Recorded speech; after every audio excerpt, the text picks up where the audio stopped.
Hello అండి, welcome to my channel. నేను మీ పావని. అందరూ ఎలా ఉన్నారు? బాగున్నారా? ఇవాళ నేను చేయబోయే రెసిపీ అటుకుల ఉప్మా అండి. చాలా ఈజీగా, క్విక్గా, హెల్దీ వేలో ఎలా చేసుకోవాలో నేను చూపిస్తున్నాను.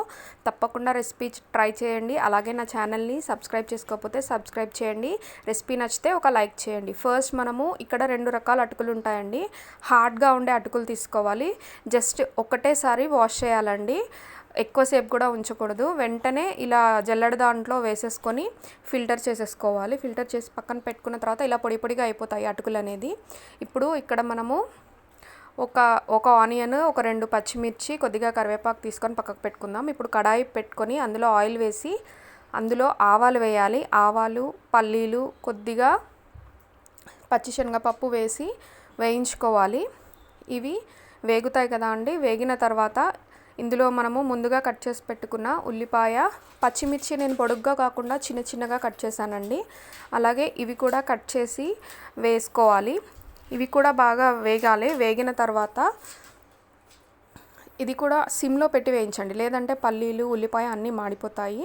ఇప్పుడు ఇవన్నీ బాగా వేగిపోవాలండి. ఇవన్నీ బాగా వేగిపోయిన తర్వాత ఇందులో మనము సాల్ట్ యాడ్ చేసుకోవాలండి. ఇది హెల్దీ వే అండి, చాలా హెల్దీగా. 5 నిమిషాల్లోనే చేసేసుకోవచ్చు. ఎక్కువ ఇంగ్రీడియంట్స్ కూడా అవసరం లేదు. ఇప్పుడు ఇవి వేగిపోయాయి కదా. ఇప్పుడు ఇందులో మనము రుచికి సరిపడా సాల్ట్, కొద్దిగా పసుపు అండి. ఎక్కువ పసుపు వేసినా స్మెల్ వస్తుంది. కొద్దిగా వేసి అది ఒకసారి మిక్స్ చేసేసుకోవాలండి. ఇప్పుడు ఇది బాగా వేగిపోయింది కదా.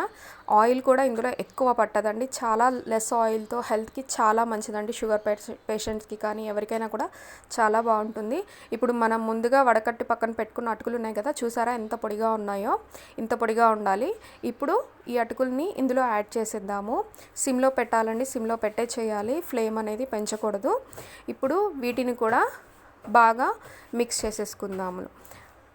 అడుగు పట్టకుండా మెల్లగా లో ఫ్లేమ్లో పెట్టేయాలండి. లో ఫ్లేమ్లోనే పెట్టి ఒక 2 మినిట్స్ అండి, 2 మినిట్స్ వేయించుకొని స్టవ్ ఆఫ్ చేసి కొత్తిమీర వేసి సర్వ్ చేసుకుంటే చాలా అంటే చాలా టేస్టీగా ఉంటుంది. తప్పకుండా ట్రై చేసి కింద కామెంట్ సెక్షన్లో మెన్షన్ చేయండి. థ్యాంక్ యూ అండి. Thanks for watching.